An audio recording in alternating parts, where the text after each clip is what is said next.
अस्सलामुअलैकुम बेटा। उम्मीद है आप सब खैरियत से होंगे। 5.3 का आज ये हमारा लास्ट लेक्चर होगा, क्योंकि मैंने आपको ना कुछ इसकी डेफिनेशंस पहले समझा दी थी, जिसमें इंपॉर्टेंट डेफिनेशन थी ऑब्जेक्टिव फंक्शन की, फिजिबल रीजन की, ऑप्टिमल सॉल्यूशन की और थ्योरम ऑफ लीनियर प्रोग्रामिंग की। और ये एक्सरसाइज जब मैंने स्टार्ट करवाई, पहले मैंने आपको ये डेफिनेशन समझाई थी और फिर मैंने आपको क्वेश्चन 8 समझाया था, ताकि आपको पता चल सके कि लीनियर प्रोग्रामिंग है क्या, ऑप्टिमल सॉल्यूशन क्या है। क्लियर। अब हम उसके बाद हमने जो अगला लेक्चर लिया था, उसमें हमने क्वेश्चन नंबर 1 इस एक्सरसाइज का सॉल्व किया था, वो भी मैक्सिमाइज वाला था। अब मैंने सोचा, हालांकि कॉन्सेप्ट सारे मैं आपको डिलीवर कर चुका हूँ, मैंने सोचा कि आपको ना एक क्वेश्चन इसका और समझा दिया जाए, जिसमें आपके पास क्या आ रहा है, मिनिमाइज आ रहा है। क्या आ रहा है? मिनिमाइज। क्लियर। अब ज़रा गौर करो, इसको हमने मिनिमाइज करना है। क्या करना है बेटा? मिनिमाइज। तो ये क्या हुआ फिर? ये हमारा, अब आप सबको पता है, ये हमारा क्या हो गया बेटा? Objective function. ये हमारा क्या होगा? ऑब्जेक्टिव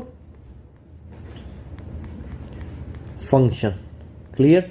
और आप पिछले लेक्चर में जाके देख सकते हो कि ऑब्जेक्टिव फंक्शन की डेफिनेशन क्या थी, जिसको आप मैक्सिमाइज या मिनिमाइज करते हो। क्लियर। इसकी इनइक्वालिटीज गिवन है, बाकी सारा वही प्रोसीजर रहेगा। अब हम क्या करते हैं, बारी बारी इनकी एसोसिएटेड इक्वेशन लिखते हैं। इसकी एसोसिएटेड इक्वेशन क्या बनेगी बेटा? एसोसिएटेड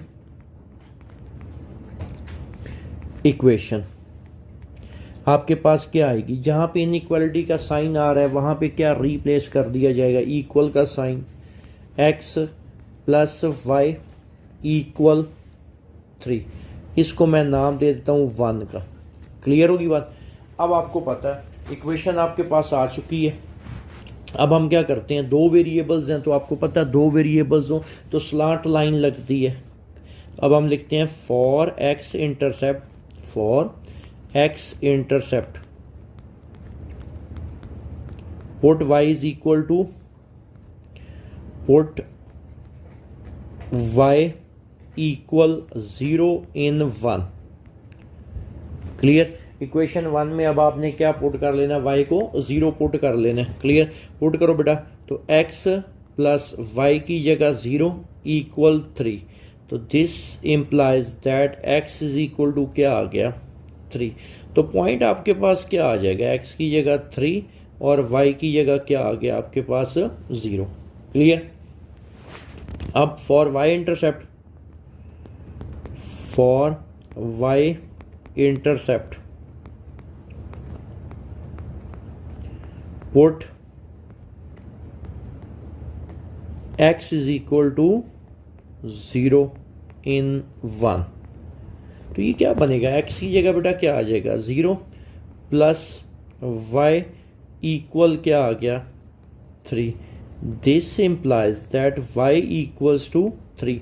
तो पॉइंट आपके पास क्या आ गया? 0,3। कोई कंफ्यूजन इसमें? आपकी अच्छी प्रैक्टिस हो चुकी है इसकी। अब हमने क्या करना है बेटा? टेस्ट पॉइंट लेना होता है, ऐसा ही है। टेस्ट पॉइंट पे आ जाओ। टेस्ट पॉइंट, टेस्ट पॉइंट में बेटा क्या किया जाता है? आपने अपनी इनइक्वालिटी में x को भी 0 और y को भी क्या पुट करना है? 0। तो ये आपके पास क्या बनेगी inequality? 0 is greater than equal to 3। ज़रा सोचो, क्या 0 3 से बड़ा है? तो यहाँ पे टेस्ट पॉइंट क्या हो गया आपके पास? फॉल्स। ये क्या आ गया बेटा? फॉल्स। अगर टेस्ट पॉइंट फॉल्स आ जाए तो आपका ग्राफ किस साइड पे शेड होता है? Away from origin.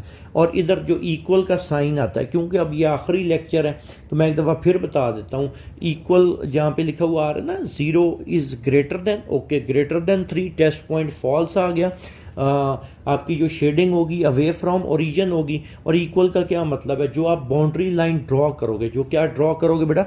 Boundary line draw करोगे, वो भी आपके पास सॉल्यूशन रीजन में शामिल होगी। अगर इक्वल का साइन ना होता तो ऐसे केस में आपकी जो बाउंड्री लाइन होती है वो डॉटेड लाइन आती है। वो क्या आती है? डॉटेड लाइन ड्रॉ होती है। और डॉटेड लाइन ये शो कर रही होती है कि आपकी बाउंड्री लाइन आपके सॉल्यूशन रीजन में शामिल नहीं है। खैर, ये सारी चीज़ें पिछले लेक्चर्स में भी डिस्कस हो चुकी हैं, तो लास्ट लेक्चर है, इस वजह से मैं थोड़ा सा ना आपको ओवरव्यू देता जा रहा हूँ इसका। क्लियर। अब हम क्या करते हैं, दूसरी इनइक्वालिटी की तरफ चलते हैं, उसको करते हैं सॉल्व। अब बेटा इसकी एसोसिएटेड इक्वेशन हम लिखते हैं, इसकी एसोसिएटेड इक्वेशन लिखते हैं। क्या बनेगी इसकी? Associated equation. तो ये क्या आ जाएगा 7x प्लस 5y इक्वल 35, और इसको बेटा मैं नाम दे देता हूँ 2 का। आपको पता है दो वेरिएबल्स हैं, दो वेरिएबल्स हो स्लांट लाइन लगती है, और स्लांट लाइन को ड्रॉ करने का क्या प्रोसीजर है। फॉर एक्स इंटरसेप्ट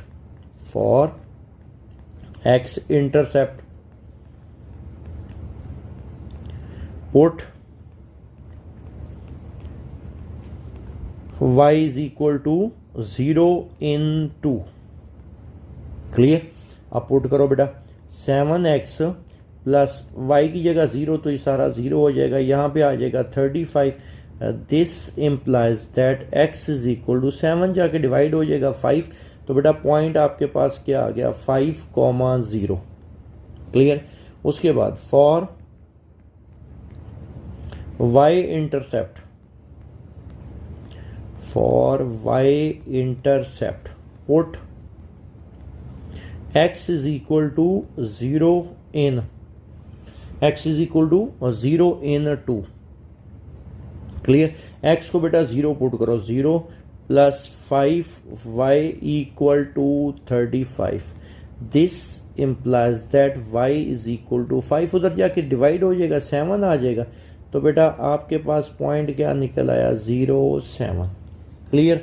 अब आपने क्या करना है, टेस्ट पॉइंट लेना है बेटा। टेस्ट पॉइंट क्या आ जाएगा इसका, टेस्ट पॉइंट में क्या करते हैं, शाबाश, हम क्या करते हैं अपनी इनइक्वालिटी में x को भी 0 और y को भी क्या पुट किया जाता है, 0 पुट किया जाता है। ऐसा ही है, तो ये क्या बनेगा 0 is less than equal to 35। तो 0 35 से क्या है, छोटा है। इसका मतलब क्या हुआ कि टेस्ट पॉइंट आपका क्या आ गया, ट्रू आ गया। इस केस में अगर टेस्ट पॉइंट ट्रू आया तो आपका ग्राफ किस साइड पे शेड होगा, टूवर्ड्स ओरिजिन। ऐसा ही है। अब ये सारी वर्किंग तो हमने कंप्लीट कर ली। अब ये दो आपके पास रह गए हैं, x greater than equal to 0 और y greater than equal to 0। ज़रा सोचो, अगर इसको ना हम इसकी एप्लीकेशन देखी है ना, तो देखो एक मैंने आपको क्वेश्चन जो करवाया 8, उसमें क्या था, फैंस और मशीन्स की बात हो रही थी। तो देखो x हमने डिनोट कर लिया था जी नंबर ऑफ फैंस और y नंबर ऑफ मशीन्स। तो क्या नंबर ऑफ थिंग्स कभी नेगेटिव हो सकती हैं, नहीं हो सकती। क्लियर। तो ये चीज़ वहाँ पे भी मैंने एक्सप्लेन की है, यहाँ पे तो उसने डायरेक्ट आपको उठा के दे दिया, आपको इनइक्वालिटीज़ बनाने की ज़रूरत भी नहीं है।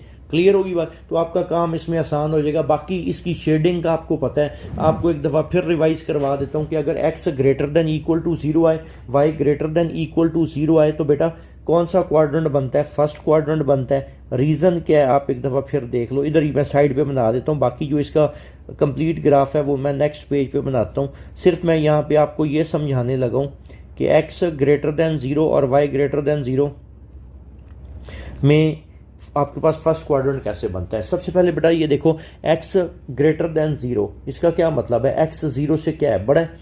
तो अगर x 0 से बड़ा है तो इसका मतलब x पॉजिटिव है। x पॉजिटिव फर्स्ट में है और फोर्थ में होता है, और x इक्वल टू 0 का मतलब है आपकी y एक्सिस भी शामिल होगी।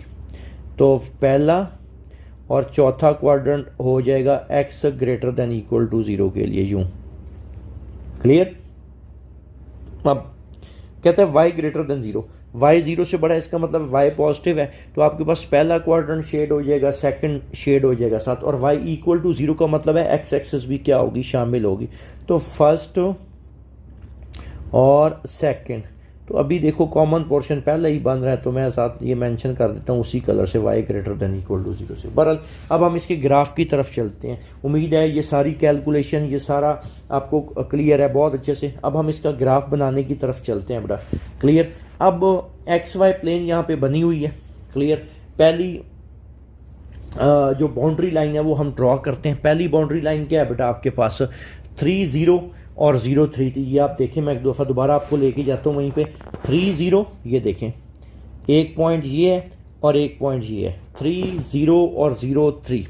आपको पता है 3 0 y की वैल्यू 0 है, इसका मतलब है आप एक्स एक्सिस पे हो गए। जो पहला लेक्चर था ये सारी चीज़ें वहाँ पे मैंने एक्सप्लेन की हुई हैं। 3 0 का क्या मतलब है, y 0 है, अगर y 0 तो आप एक्स एक्सिस पे होते हो। एक्स एक्सिस दो तरह के होते हैं बेटा, एक पॉजिटिव और नेगेटिव। तो ये 3,0, एक्स पॉजिटिव है तो पॉजिटिव 3, 1 2 और 3। दूसरा पॉइंट क्या था बेटा, 0,3 था, तो x की वैल्यू 0 है।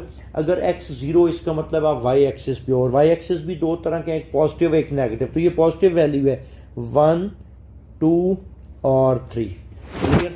अब इनको मैं क्या करूँगा, आपस में ज्वाइन कर दूंगा, तो मेरे पास क्या आ जाएगी बेटा, एक बाउंड्री लाइन आ जाएगी। क्लियर होगी बात। इनको मैं ज्वाइन करूँगा तो मेरे पास क्या आ जाएगी बेटा, एक बाउंड्री लाइन आ जाएगी। क्लियर। और इसका टेस्ट पॉइंट बेटा क्या आया था, शाबाश, इसका टेस्ट पॉइंट आपके पास क्या आया था, फॉल्स आया था।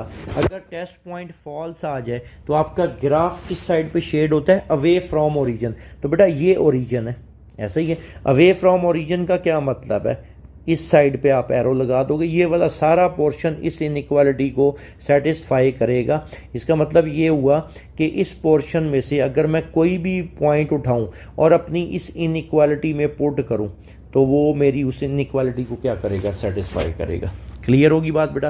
अब हम दूसरी बाउंड्री लाइन ड्रॉ करते हैं। अब ये देखना है आपने, इसके आपके पास पॉइंट्स क्या क्या हैं, 5 0 और 0 7 है। क्या है बेटा, 5 0 और 0 7। अब हम चलते हैं अपने एक्स वाई प्लेन पे, 5 0 और 0,7 है। इधर देखो 3 4 और ये 5, 5 0 आ गया और 0 7, 1, ये 1 2 3 4 5 6 और ये क्या आ गया बेटा, 7। क्लियर। अब इन दोनों को मैं आपस में ज्वाइन करूंगा तो मेरे पास ये वाली एक बाउंड्री लाइन आ जाएगी। क्लियर। यहां तक ये बेटा, ये आपने क्या किया, दूसरी बाउंड्री लाइन ड्रॉ कर ली। क्लियर। इसका भी टेस्ट पॉइंट क्या आ रहा है बेटा, ट्रू। इसका ट्रू आया था, पहली वाली का फॉल्स आया था, इसका ट्रू आया है। तो आपका ग्राफ किस साइड पे शेड होगा, टूवर्ड्स ओरिजिन शेड होगा, टूवर्ड्स ओरिजिन। ये इस साइड पे मैंने क्या कर लिए, एरो लगा दी। क्लियर है बेटा यहां तक। अब ना दो आपके पास और भी थी इनइक्वालिटीज, एक्स ग्रेटर देन 0।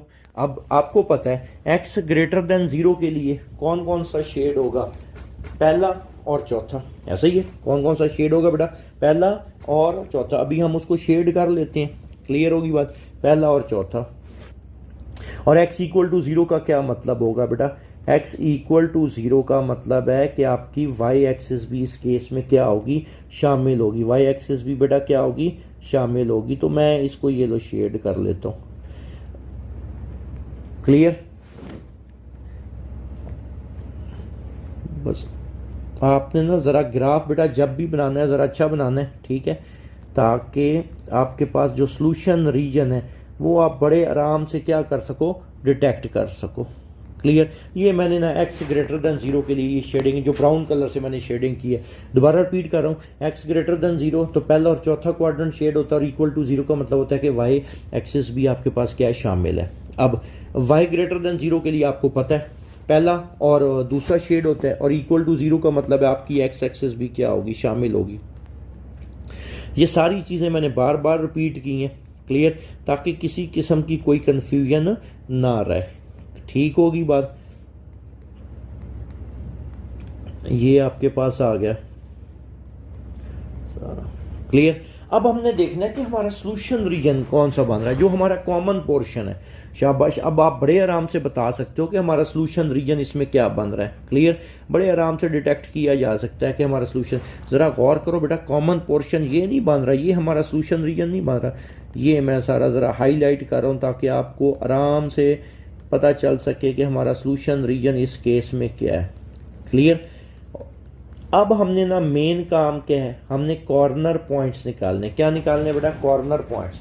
अब कॉर्नर पॉइंट्स का मैंने क्या बताया था, जहां पे भी बाउंड्री लाइंस एक दूसरे को क्या करेंगी, इंटरसेक्ट करेंगे आपके सोल्यूशन रीजन पे। लेकिन एक बच्चे को मैंने कहा ये देखा कि वो कन्फ्यूजन रहती है उसको, उसमें गलती करता है किस में, कॉर्नर पॉइंट निकालते वक्त, कॉर्नर पॉइंट्स निकालते वक्त। तो आपने पता क्या करना है, एक आसान हल मैंने बताया था, आपने सोल्यूशन रीजन डिटेक्ट कर लिया, उसके बाद आपने अपने सोल्यूशन रीजन की बाउंड्री लाइन पे मूव करना है, जहां से आपको क्या करना पड़े, टर्न लेना पड़े, जहां से आपको क्या करना पड़े, टर्न लेना पड़े, समझ लेना वहीं पे आपका एक कॉर्नर बन रहा है। चलिए मैं आपको यहाँ पे एक डेमो देता हूँ, इसी पे बताता हूँ। क्लियर, मैं ज़रा कलर इसका चेंज कर लेता हूँ ताकि आप ना आराम से पता चल सके कि आपके पास इस केस में कहाँ पे बनेगा सोल्यूशन रीजन। इसको मैं कलर को सिलेक्ट कर लेता हूँ, ये वाला कलर सेलेक्ट कर लेता हूँ। अब मैं ना बाउंड्री लाइन पे मूव करना शुरू करता हूँ, ये मेरा सोल्यूशन रीजन है।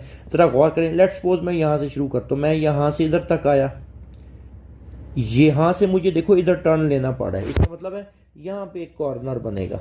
क्लियर, उसके बाद ये देखो मैं अपनी सोल्यूशन रीजन की ना बाउंड्री लाइन पे ये मूव करता जा रहा हूँ, कोई टर्न नहीं आ रहा, ऐसा ही है। ये बाउंड्री सोल्यूशन रीजन की बिल्कुल ऐसे ही आ रही है। अब यहाँ पे जब मैं पहुँचा ना तो मुझे यहाँ से नीचे टर्न लेना पड़ा, इसका मतलब है यहाँ पे एक कॉर्नर बनेगा। अब उसके बाद यहाँ से मैं नीचे आया, अब यहाँ से मुझे ना इधर मूव करना पड़ा है तो यहाँ पे एक कॉर्नर बनेगा।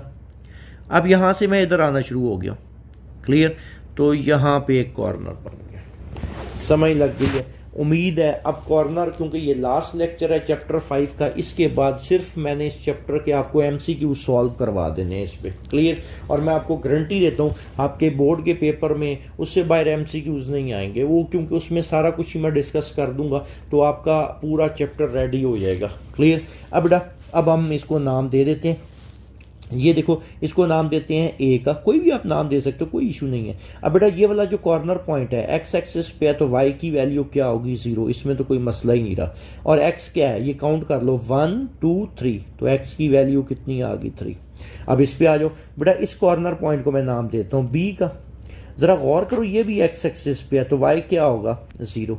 और एक्स की वैल्यू कितनी होगी, आप इसको काउंट कर लो, ये देखो 1, ये 2, ये 3, ये 4 और ये 5, तो ये लो, ये आपके पास कितना आ गया, 5। क्लियर। अब इस पे आ जाए सी, इसको मैं नाम दे देता हूं सी का। क्लियर।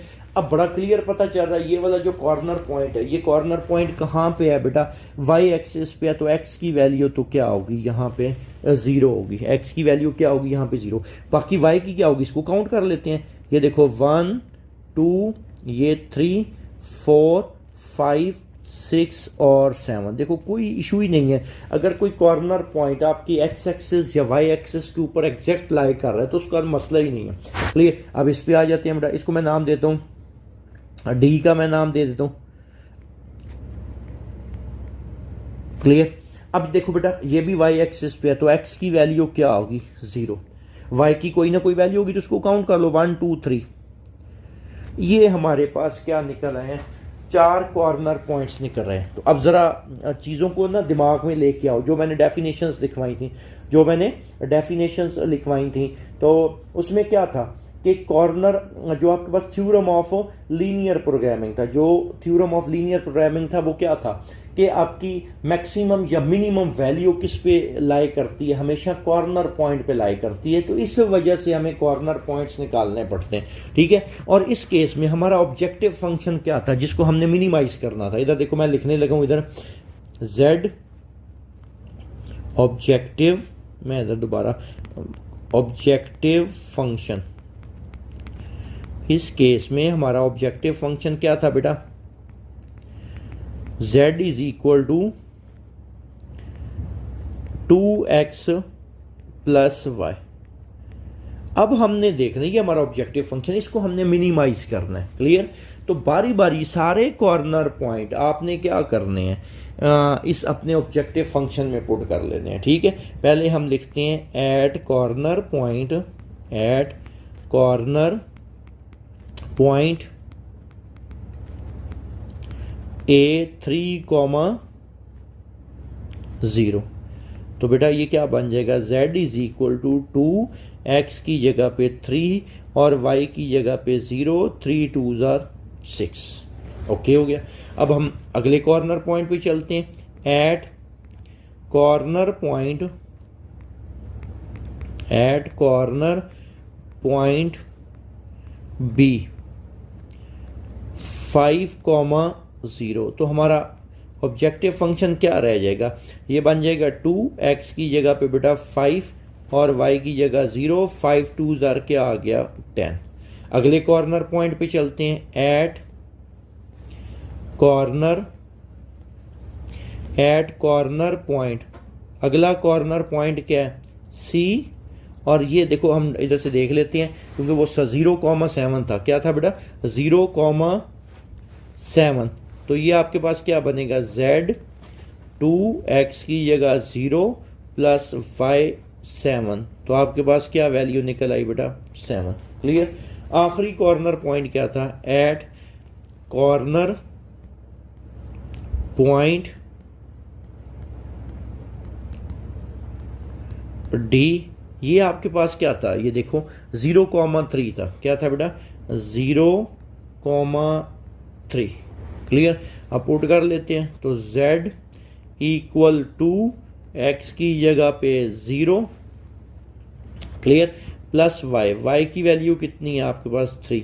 तो इस केस में आंसर क्या निकला बेटा, आपके पास आंसर क्या निकला 3। अब उसने इस सवाल में क्या कहा था कि आपने बताना है कि मिनिमम वैल्यू आपकी ऑब्जेक्टिव फंक्शन की किस कॉर्नर पॉइंट पे आ रही। आप बड़े आराम से देख सकते हो बेटा, ये देखो इस कॉर्नर पॉइंट पे आपके पास वैल्यू 3, 6, इस पे 10, इस पे 7 और इस पे कितनी आ रही है 3। तो सबसे मिनिमम वैल्यू जो आ रही है वो किस कॉर्नर पॉइंट पे आ रही है, तो एंड पे आप लिखोगे मिनिमम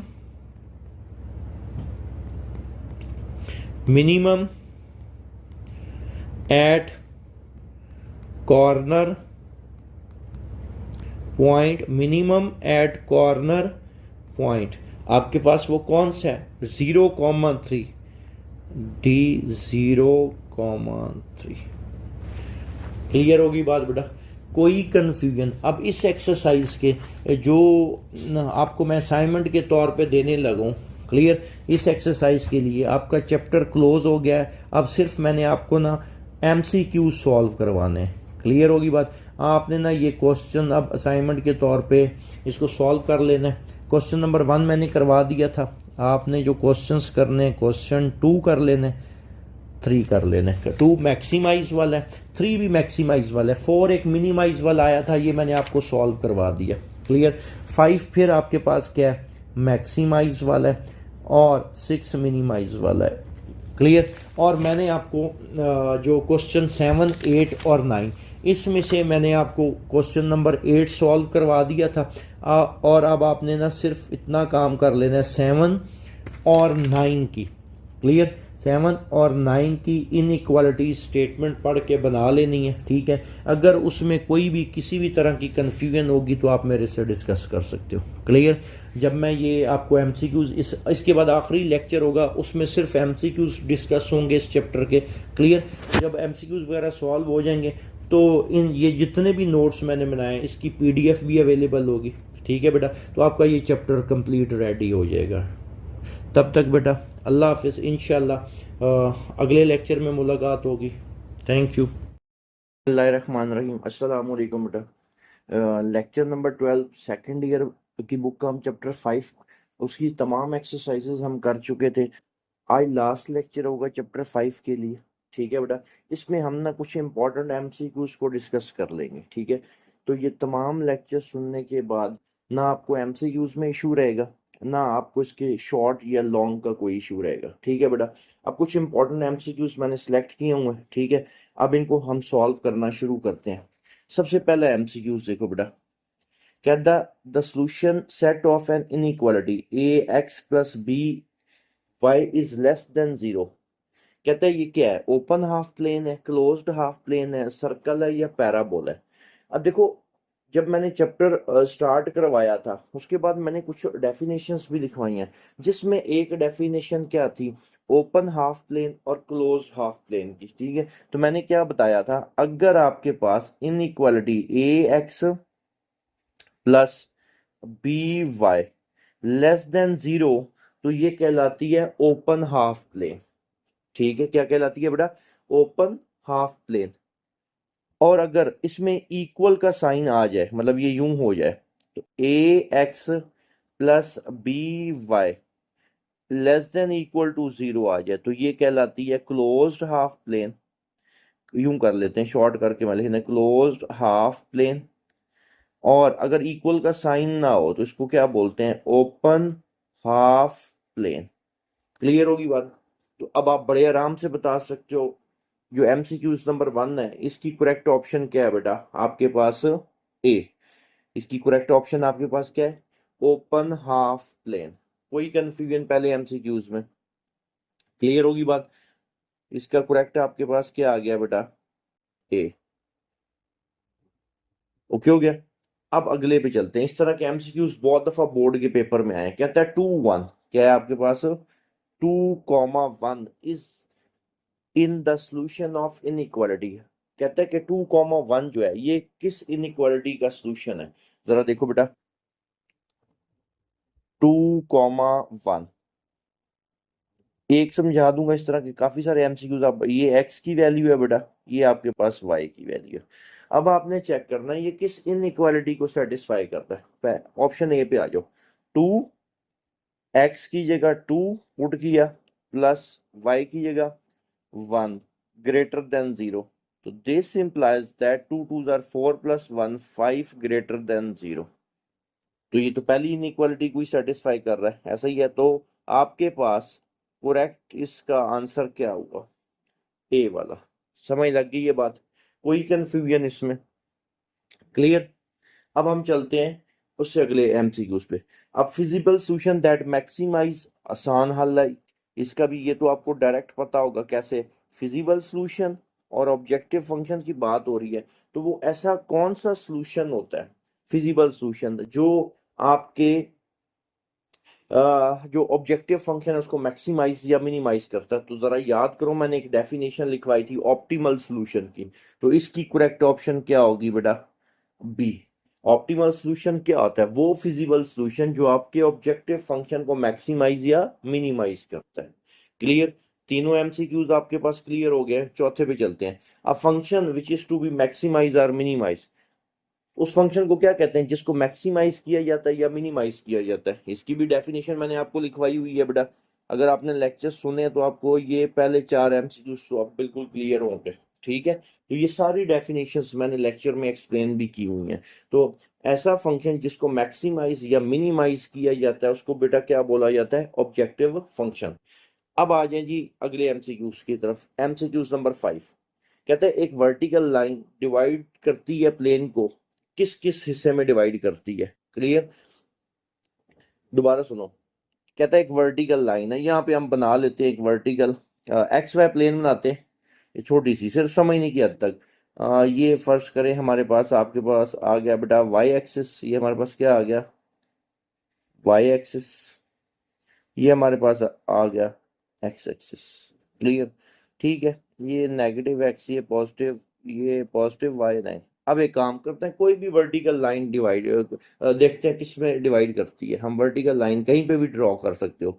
आप वाई एक्सिस की राइट साइड पे कर सकते हो, वाई एक्सिस की लेफ्ट साइड पे डिवाइड लाइन लगा सकते हो। ये मैंने एक वर्टिकल लाइन लगा ली। क्लियर होगी बात। जरा गौर करो, इसने आपकी प्लेन को किस तरह डिवाइड किया है। एक कौन सा हिस्सा है, लेफ्ट हाफ प्लेन है, और एक क्या है, राइट हाफ प्लेन है। एग्री करते हो इस बात से, कैसे वाला। ये देखो, ये वाला जो पोर्शन है इस लाइन के इस साइड पे, ये आ गया लेफ्ट हाफ प्लेन आ गया बेटा, और ये वाला हिस्सा आ गया राइट हाफ प्लेन। क्लियर होगी बात। तो इसका करेक्ट आंसर क्या होगा आपके पास, सी। क्लियर होगी बात कि वर्टिकल लाइन आपकी प्लेन को कितने हिस्सों में डिवाइड करती है, left and right half plane में डिवाइड करती है। क्लियर, कोई कंफ्यूजन इसमें बेटा। अब एमसीक्यूज नंबर 6 पे चलते। क्लियर।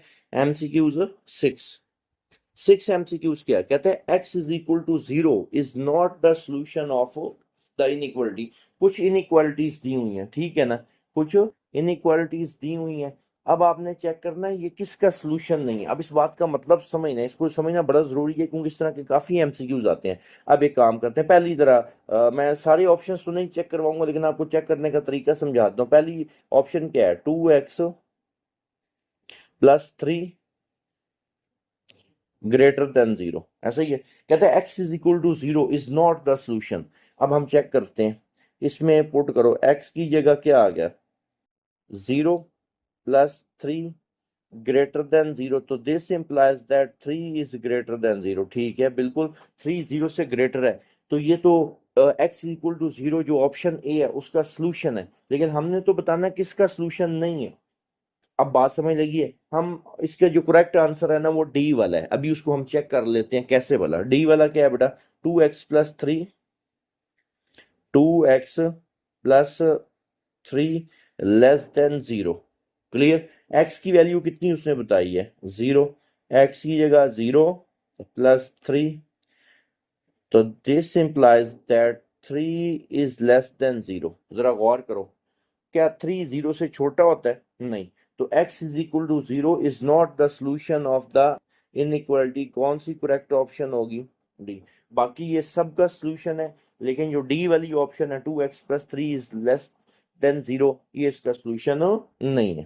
ठीक है, अगला एमसीक्यू इसी से मिलता जुलता है। कहता है x is equal to 0 is the solution. अब वो कहता है कि x इज इक्वल टू 0 जो है वो किसका सोल्यूशन है। अब देख लेते हैं, पहली ऑप्शन पे आओ, 7 एमसीक्यूज की। क्या लिखा हुआ है, 2x+1 इज ग्रेटर देन 0।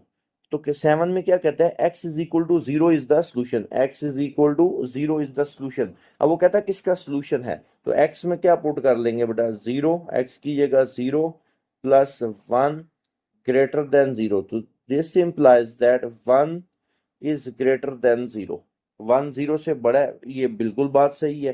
तो इसका करेक्ट आंसर क्या है बेटा, 7 का ए वाला है।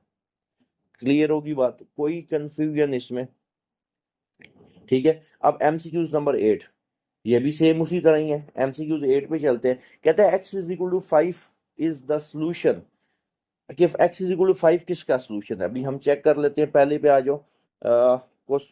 MCQs number 8, 2x-3 is greater than 0, 2x-3 is greater than 0, तो x is equal to 5 put करते हैं बेटा, 2x is equal to 5 था, -3 greater than 0, तो this implies that 5 2s are 10, 10 minus 3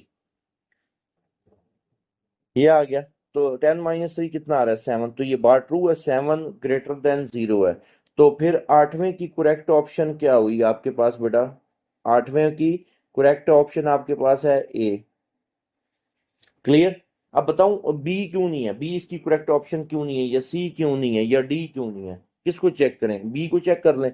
अब बेटा बी को चेक कर लेते हैं, बी क्या लिखा हुआ है, आठवें एमसीक्यूज की बात करूं, आठवें में क्या है बेटा, बी आपके पास 2x और x की जगह क्या आ गया, 5 प्लस 3 इज लेस देन 0। खुद सोचो, 5 2 10, 10 प्लस 3 13 इज लेस देन 0। क्या 13 लेस होता है 0 से, नहीं। तो अब समझ लगी कि आठवें की ए वाली ऑप्शन करेक्ट क्यों है, कोई कंफ्यूजन बेटा इसमें, क्लियर। अब हम चलते हैं एमसीक्यूज नंबर 9 पे, सेम उसी तरह का है।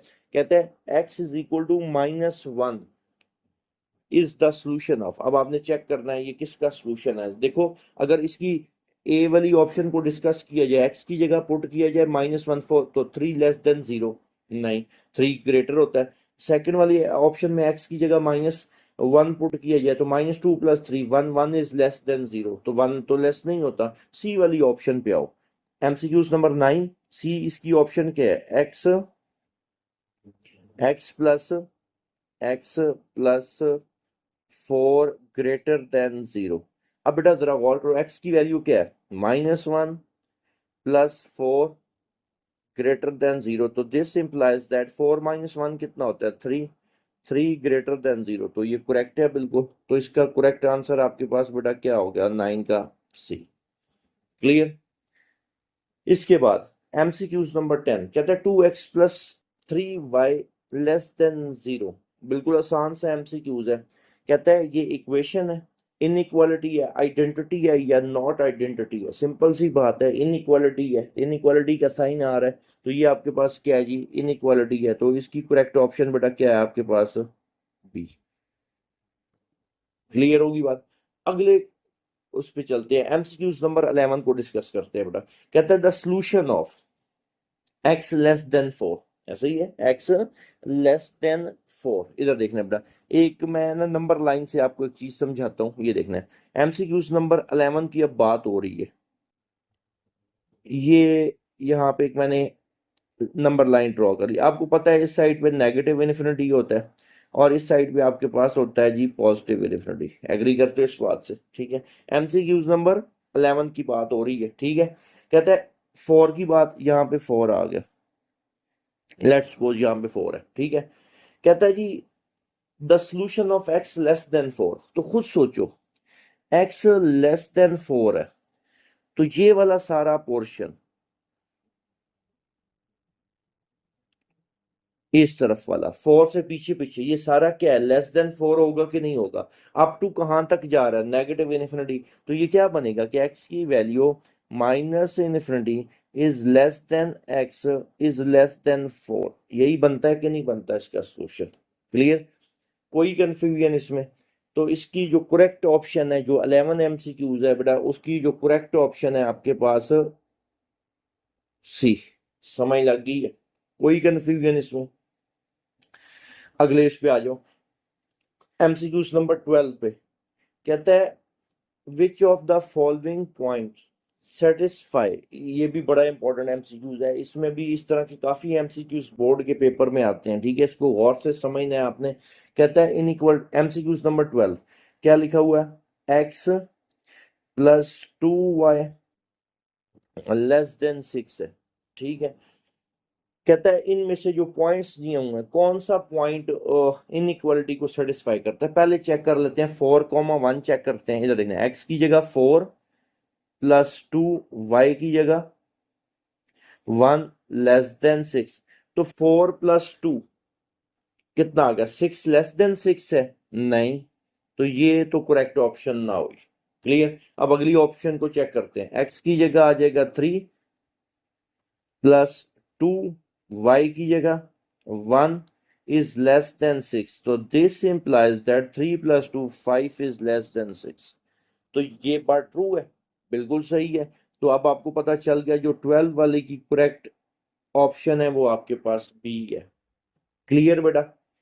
तो 12 एमसीक्यूज तक आपको कोई कंफ्यूजन किसी भी तरह की, ठीक है। तो जब आप एमसीक्यू सॉल्व करने बैठो, जब ये लेक्चर सुन रहे होगे, तो जो भी एमसीक्यूज आएगा पहले आपने सारी ऑप्शंस देख लेनी है। मैं आपको सिर्फ चेक करने का, सॉल्व करने का तरीका बता रहा हूँ। तो मैं गारंटी देता हूँ इससे एमसीक्यूज बाहर नहीं आएंगे, जस्ट वैल्यूज चेंज होंगी। तो ये जो एमसीक्यू सिलेक्ट किए गए हैं, ये पूरे 5वें चैप्टर को कवर करते हैं, ठीक है बेटा। अगले एमसीक्यूज पे चलते हैं, एमसीक्यूज नंबर 13 पे चलते हैं। MCQs number 13। अब बेटा 13 में क्या कहता है, कहता है सॉल्यूशन सेट ऑफ इनइक्वालिटी। अब फिर वही बात आ गई, एक नंबर लाइन ड्रॉ करते हैं ना पहले तो। आप देखना इस तरह का एमसीक्यूज आपको बड़े आराम से समझ लग जाएगा।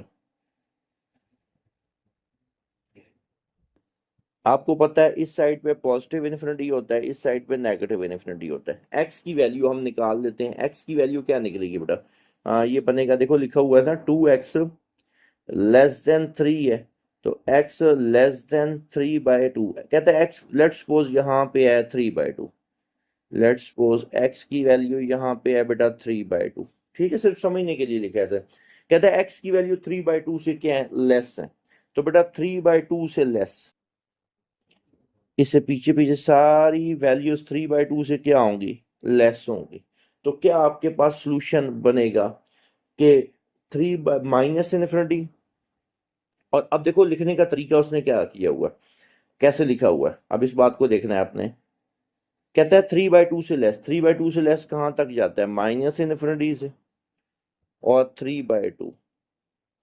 और ये जो ब्रैकेट्स डली हैं, इनका मतलब क्या होता है, इसका मतलब है एक्सट्रीम वैल्यूज, एंड वाली वैल्यूज शामिल नहीं है, इसके दरमियान जितनी भी वैल्यूज हैं वो शामिल हैं। क्लियर। तो इसका मतलब क्या है, एक्सट्रीम वैल्यूज, ये जो ब्रैकेट एक्सट्रीम वैल्यूज कौन सी है, एक माइनस इन्फिनिटी है और एक इधर से 3/2 है। तो इन ब्रैकेट्स का मतलब है इनके दरमियान जो कुछ है वो इंक्लूडेड है आपके सोल्यूशन में, ऐसा ही है। लेकिन एक्सट्रीम वैल्यूज इंक्लूडेड नहीं है। तो जरा गौर से देखो कौन सी फिर करेक्ट ऑप्शन बनती है आपके पास, ऑप्शन नंबर ए। क्लियर होगी बात, कोई कंफ्यूजन बेटा? अब अगले पे आ जाओ, एमसीक्यूज नंबर 14। एमसीक्यूज 14 में क्या कह रहा है, कहता है x is less then -3/2। X is less then -3/2। कहता है जी एक्स एक्स लेस देन -3/2। तो खुद सोचो, इसी तरह की हम नंबर लाइन अगर ड्रॉ कर ले एक छोटी सी समझने के लिए, ये हमारे पास एक नंबर लाइन आ गई, ये माइनस इन्फिनिटी है और ये हमारे पास पॉजिटिव इन्फिनिटी है। और लेट्स सपोज यहाँ पे बेटा कितना है, x is equal to minus, एक सेकेंड, x इज इक्वल टू यहाँ पे है बेटा फर्स्ट करो -3/2।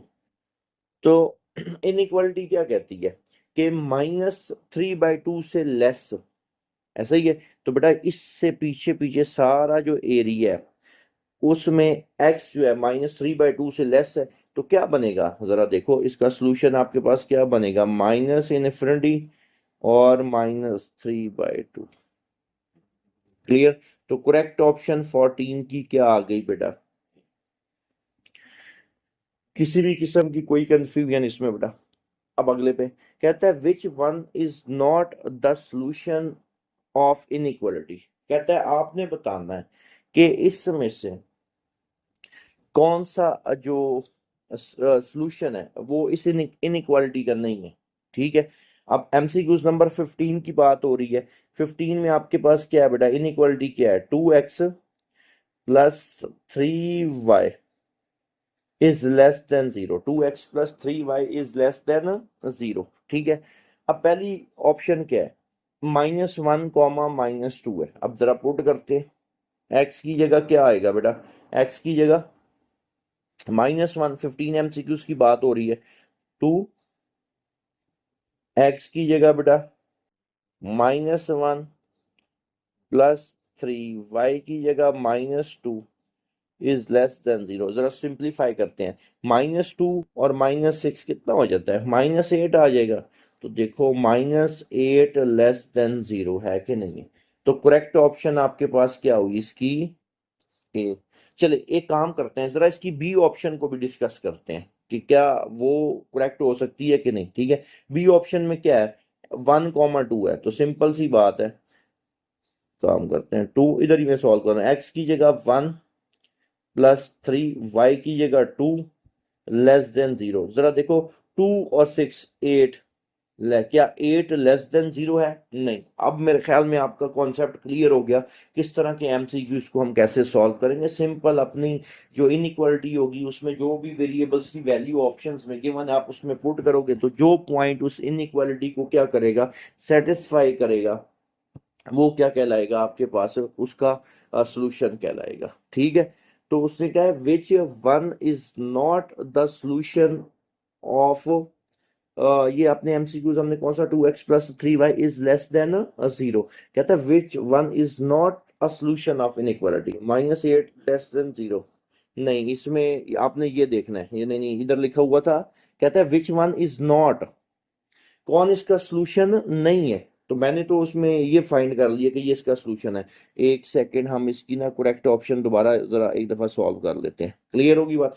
क्योंकि मैंने नॉट पे कहता है which one is not the solution of inequality. अब देखो -8 लेस देन 0 है, ये तो इसका सॉल्यूशन बन रहा है, बी इसका सॉल्यूशन नहीं बना। जरा अभी हम तीसरे को भी चेक करते हैं, थोड़ी सी कंफ्यूजन होगी ना इसमें, 2, 3। अब इधर देखो बेटा, तीसरे को भी इसको सॉल्व करते हैं, इसकी तीसरी ऑप्शन को, 2x की जगह आपके पास आ गया बेटा 2 प्लस 3y की जगह 3 इज लेस देन 0, ऐसा ही है। अब 2 2 जार 4 और 9, this implies that 13 is less than 0। 13 is less than 0 आ रहा है। अब देखो उसने कहा which one is not the solution, इसका मतलब है कि कौन इसका सोल्यूशन नहीं है। अब देखो 8 <0 ये भी नहीं था, ये भी नहीं था, क्यों 13 आ रहा है। क्लियर होगी बात। अब एक काम करते हैं, थोड़ा सा एमसीक्यूज में गड़बड़ है, इसकी स्टेटमेंट को थोड़ा सा चेंज होना चाहिए। अब अगली ऑप्शन को भी देखते हैं जरा। टू, आखिरी जो है 2x की जगह 0 + 3 y की जगह 1 <<0 3 <<0। जरा गौर करो, 3 ये वाला भी इसका सोल्यूशन नहीं है, ये वाला भी इसका सोल्यूशन नहीं है, ये वाला भी इसका सोल्यूशन क्या था, -8। अब पता आपने क्या करना है, इसको थोड़ा सा हम चेंज कर लेते हैं, इसको नॉट को क्रॉस कर दिया, कहता है which one is the solution of the inequality. तो फिर इसकी करेक्ट ऑप्शन आपके पास क्या बनती है बेटा, 15 की ए बनती है। तो हो सकता है बाज दफा थोड़ी बहुत स्टेटमेंट में या कुछ फर्क आ जाए, तो बहरहाल आपको तरीका आप समझ लग गया कि कैसे। देखो उसने कहा कोई कौन इसका सोल्यूशन नहीं है, इस तरह तो ये भी नहीं था, ये भी नहीं था, ये भी नहीं था, ऐसा ही है। तो फिर बेहतर हमने ये समझा कि इसकी ऑप्शंस को देखते हुए हम उसको चेंज कर लेते हैं, which one is the solution of the inequality. तो वो एक ही बन रहा है, वो -1 -2 बन रहा है। क्लियर होगी बात, कोई कंफ्यूजन बेटा। उसके बाद 16 पे चलते हैं, कहता है 2x + 3y is <<5 satisfied by. अच्छा जी, क्या 2x 2x + 3y <<5, 2x + 3y is <<5 is satisfied by the point। Clear. कहता है ये किस पॉइंट से सेटिस्फाई हो रही है, अभी हम चेक कर लेते हैं, बारी बारी पुट करते हैं इसमें पॉइंट। पहला पॉइंट पुट करते हैं बेटा, 2x की जगह 1 + 3 1 <<5। जरा गौर करो, तो 5 = 5 होता है, 5 <<5 कैसे हो सकता है, ये ऑप्शन नहीं है। अब अगली ऑप्शन को चेक करते हैं, x की जगह जरा पुट करो 2, x की जगह -2 + 3y की जगह 1 is <<5। तो ये कितना आ रहा है, जरा गौर करो, 2 -4 + 3 -1 is <<5, बिल्कुल सही, ये करेक्ट ऑप्शन है इसकी बी। कोई कंफ्यूजन बेटा इसमें, क्लियर। अब हम चलते हैं, जरा एक काम करते हैं अब जरा, ताकि जैसे अभी एक ऊपर एमसीक्यूज आ गया था, इसी तरह अभी जरा हम इसकी तीसरी ऑप्शन को भी डिस्कस कर लेते हैं। 1, 2 है, 2x की जगह 1 + 3y की जगह 2 <<5। नहीं, 3 × 2 = 6 + 2 8 <<5 कैसे हो सकता है। तो सी वाली भी ऑप्शन करेक्ट नहीं है, अभी तक सिर्फ बी करेक्ट आ रहा है। अब हम चलते हैं इसकी डी वाली ऑप्शन की तरफ। वो डी वाली ऑप्शन क्या है बेटा, 2x की जगह -2 + 3y की जगह 3 is <<5। 9 - 4, ये तो 5 is <<5 नहीं हो सकता, तो ये एमसीक्यू करेक्ट है। इसकी जो करेक्ट वाली ऑप्शन आपके पास आ रही है, वो आपके पास बी वाली आ रही है। क्लियर होगी बात, कोई कंफ्यूजन बेटा इसमें। उससे अगले पे आ जाओ, कहता है एसोसिएटेड इक्वेशन। ये तो आपको अब फिंगर टिप्स पे होंगी चीजें, एसोसिएटेड इक्वेशन, ऐसा ही है क्या बेटा, एसोसिएटेड इक्वेशन। क्या थी एसोसिएटेड इक्वेशन की डेफिनेशन, सिंपल, आप क्या करते थे, जहां पे इनइक्वालिटी आती थी वहां पे आप क्या कर लेते थे बेटा, इक्वल का साइन रिप्लेस कर देते थे, ऐसा ही है। वहां पे क्या कर देते थे, इक्वल का साइन रिप्लेस कर देते थे। अब जैसे यहाँ पे इनइक्वालिटी क्या आ रही है, लेस देन है, ऐसे ही है, क्या आ रही है बेटा, ये देखो लेस देन। तो सिंपल आपने क्या करना है, इसकी जगह इक्वल का साइन रिप्लेस कर देना। तो इसमें करेक्ट ऑप्शन कौन सी बन रही है, x + 2y। अब देखो लेस देन की जगह क्या आ जाएगा, इक्वल का साइन, तो करेक्ट ऑप्शन आपके पास इसकी क्या आ गई, 17 की ए वाली। क्लियर। अब उसे अगले एमसीक्यूज की तरफ चलते हैं, कहता है 10 एमसीक्यूज नंबर 18 1, 0। कहता आपने बताना किस इनइक्वालिटी का सोल्यूशन है, 1, 0। पहले को चेक करते हैं, क्या आपके पास है जी, 7x की जगह 1 + 2y की जगह 0 <8। तो ये बात करेक्ट है, 7 is <8। अभी तक हमने सिर्फ एक है इसकी ऑप्शन को डिस्कस किया, वो अभी हमें करेक्ट लगी है। अब जरा हम बी को भी देख लेते हैं, क्योंकि जो ऊपर वाला एमसीक्यूज आया है उसकी वजह से ना अभी हमें सारी ऑप्शंस को जरा डिस्कस करना पड़ रहा है, कि हो सकता है किसी एमसीक्यूज में थोड़ी बहुत कोई मिस्टेक हो, ठीक है। अच्छा उससे अगले पे चलते हैं। इसकी अगली ऑप्शन क्या है? एक्स की वैल्यू बेटा 1, एक्स की वैल्यू 1 माइनस 3, वाई की वैल्यू 0 इज लेस देन 0, नहीं 1 0 से लेस कैसे हो सकता है? तो ये तो करेक्ट नहीं है। ठीक है, एक और डिस्कस कर लेते हैं ताकि आपको तरीका पता चल जाए। 3 एक्स की जगह क्या आ गया 1 प्लस 5 वाई की जगह 0 लेस देन 6, 3। हाँ अब देखो ना इस एमसीक्यूज में भी इशू है। 3 एक्स की जगह क्या आ गया बेटा 1, 5 वाई की जगह 0 आ गया, तो आंसर आ रहा है 3 < 6। अब हमारे पास दो है, दोनों इसमें करेक्ट आ रही हैं। क्लियर होगी बात? बहरहाल आपको तरीका आना चाहिए। अगर एमसीक्यूज में किसी ने ये बना के दिए हुए हैं तो उसमें अगर कोई मिस्टेक आ जाती है तो कोई इशू नहीं है। बहरहाल आपको तरीका पता चल गया कैसे। एक और को चौथी ऑप्शन को भी डिस्कस कर ले, चौथी ऑप्शन को भी हम डिस्कस कर लेते हैं। -3 एक्स की जगह बेटा 1 प्लस 5 वाई की जगह 0 और ग्रेटर देन 2 है। तो ये क्या आ रहा है -3 ग्रेटर देन 2, नहीं ये भी नहीं है। अब हमारे पास दो ऑप्शंस करेक्ट आएंगे। ठीक है, तो आपको बहरहाल तरीका आना चाहिए। अगर ऑप्शन में उसने कोई गलती कर दी है देने में, तो 7 x + 2 y, देखो x की वैल्यू 1 पुट की और y की जगह 7 इज लेस देन 8, एक तो ये वाली करेक्ट है, 8 वाली भी। ठीक है, और दूसरी, अब हम सी वाली पे आओ जरा। एक्स की जगह क्या पुट किया 1 और वाई की जगह 0, तो 3 इज लेस देन 6, ये भी ओके है, ऐसे ही है। तो इसमें आपके पास ये दोनों करेक्ट है। ठीक है, उसके बाद जरा दोबारा इधर ही देख लो। एक्स की वैल्यू 1, 1 इज लेस देन 0 नहीं हो सकता। उसके बाद एक्स की वैल्यू -3, ये भी नहीं हो सकता। तो बहरहाल 18 एमसीक्यूज की ना इस सवाल के मुताबिक ना दोनों ऑप्शंस क्या हैं, करेक्ट है। क्लियर होगी बात? और मैंने आपको शुरू में भी कहा था कि कोई इसमें एडिटिंग नहीं होगी, एज इट इज लेक्चर जाएगा, जैसे समझ लो आप क्लास में भी पढ़ते हो। क्लियर होगी बात? तो मैं इसमें कोई एडिटिंग नहीं करने वाला। अगर कोई सवाल में या एमसीक्यूज में या थोड़ा बहुत कोई प्लस माइनस हो सकता है तो आप वो मेरे से डिस्कस कर सकते हो, कोई ऐसा इशू नहीं है। आपको वेलकम किया जाएगा इस बात पे, ठीक है ना बेटा? तो आपने रिलैक्स होके डिस्कस कर लेना कि यहाँ पे कोई मिस्टेक हुई है, या हो सकता है, जाहिर सी बात है, इंसान है। बहरहाल इस एमसीक्यूज में ना आपके पास ना ये दोनों करेक्ट बन रही हैं। सॉल्व कैसे करना है वो मैंने आपको तरीका बता दिया।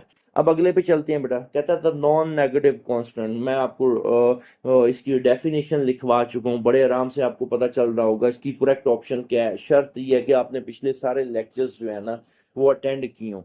तो ये था आपके पास 19 का डिसीजन वेरिएबल, जो क्या कहलाते हैं, नॉन नेगेटिव कांस्टेंट कहलाते हैं। तो इसकी करेक्ट ऑप्शन क्या है बेटा?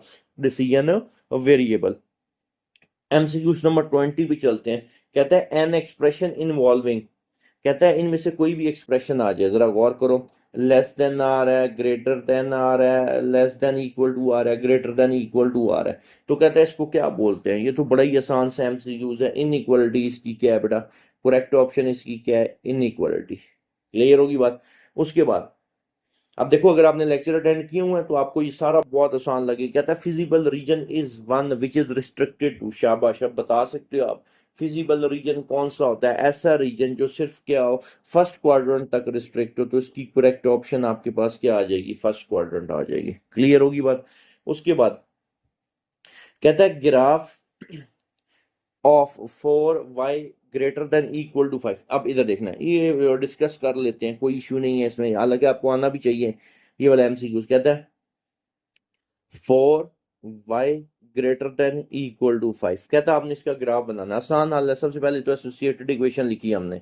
ठीक है, मैं कंप्लीट करके दिखा देता हूँ। 4 y equal to 5, this implies that y is equal to 5/4। जरा याद करो, अगर y is equal to constant होता है तो हॉरिजॉन्टल लाइन लगती है।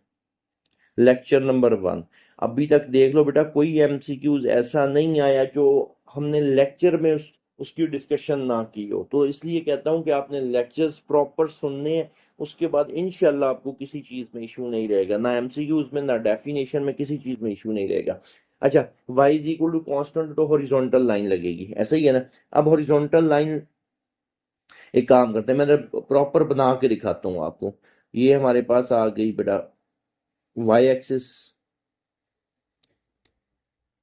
और ये हमारे पास आ गया x axis. X positive, x negative, y positive और वाई नेगेटिव, ठीक है।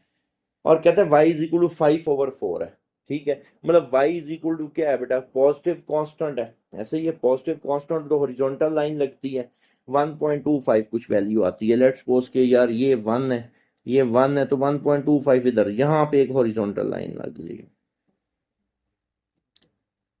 क्लियर, ये एक हॉरिजॉन्टल लाइन हमने लगा ली। अब इसने ना, इसको बोलते हैं बाउंड्री लाइन, इसने आपकी प्लेन को दो हिस्सों में डिवाइड कर दिया। अब नीचे वाला पोर्शन शेड होगा कि ऊपर वाला पोर्शन शेड होगा। अब हमें पता कैसे लगेगा, टेस्ट पॉइंट से पता लगेगा। ऐसा ही है ना, किससे पता लगेगा, टेस्ट पॉइंट। तो टेस्ट पॉइंट में हम क्या करते थे अपनी जो आपके पास क्या है, जो आपके पास इनइक्वालिटी है, जो आपके पास इनइक्वालिटी है, उसमें क्या करते थे हम, वेरिएबल को जीरो पुट करते थे। चल साथ ही मैं इसी कलर से, देखो पूरे चैप्टर में लिखा है टेस्ट पॉइंट, टेस्ट पॉइंट लो जरा, ताकि पता चले कौन सा पोर्शन शेड होना है। इस पे पुट करो तो 0 is greater than equal to 5, क्या 0 5 से बड़ा है, तो टेस्ट पॉइंट तो फॉल्स आ गया। क्या आया बेटा, टेस्ट पॉइंट फॉल्स आया। और इक्वल टू 0 का मतलब है बाउंड्री लाइन भी सोल्यूशन है। टेस्ट पॉइंट फॉल्स आया तो आपका ग्राफ किस साइड भी शेड होगा, अवे फ्रॉम ओरिजिन। ओके हो गया। अब जरा ऑप्शन पे चलते हैं। देखो ये जो बाउंड्री लाइन लगाई थी, इसने दो हिस्सों में डिवाइड किया, एक लोअर हाफ प्लेन है और एक अपर हाफ प्लेन है। तो इसका सॉल्यूशन देखो, लोअर बना है, अपर बना है, लेफ्ट बना है, राइट बना है। शाबाश, बिल्कुल सही। आपके पास इसका सॉल्यूशन क्या बना, अपर हाफ प्लेन बना। ये देख लो, ये ऊपर वाला, क्योंकि ये इसको बोलते हैं ऊपर वाला, अपर हाफ प्लेन आ गया, ऐसा ही है। और नीचे वाला इस बाउंड्री लोअर हाफ प्लेन, क्योंकि आपकी प्लेन को इसने दो हिस्सों में डिवाइड किया, एक अपर हाफ प्लेन और लोअर हाफ प्लेन। तो एरो किस तरफ जा रहे हैं, ऊपर की तरफ, तो इसका सॉल्यूशन क्या बन गया, अपर हाफ प्लेन। आखिरी आपके पास है जी, if a is less than b, कहता है इसमें से कौन सी करेक्ट होगी। आपको पता है नेगेटिव नंबर से जब मल्टीप्लाई और डिवाइड किया जाता है, ठीक है ना, या रेसिप्रोकल दे, तो आपकी इनइक्वालिटी रिवर्स हो जाती है, ऐसा ही है। तो इसमें से जो करेक्ट आपके पास ऑप्शन बन रही है ना, देखो ए लिखा हुआ है, ए इज लेस देन बी है, तो करेक्ट ऑप्शन क्या है। अगर मैं इसको करता हूं, नेगेटिव नंबर से मल्टीप्लाई करूं, माइनस ए, ये बन गया माइनस बी। तो अगर नेगेटिव नंबर से मल्टीप्लाई डिवाइड किए, इनइक्वालिटी क्या हो जाती है आपके पास, रिवर्स हो जाती है। तो बेटा इसकी करेक्ट ऑप्शन आपके पास क्या बन रही है, बी।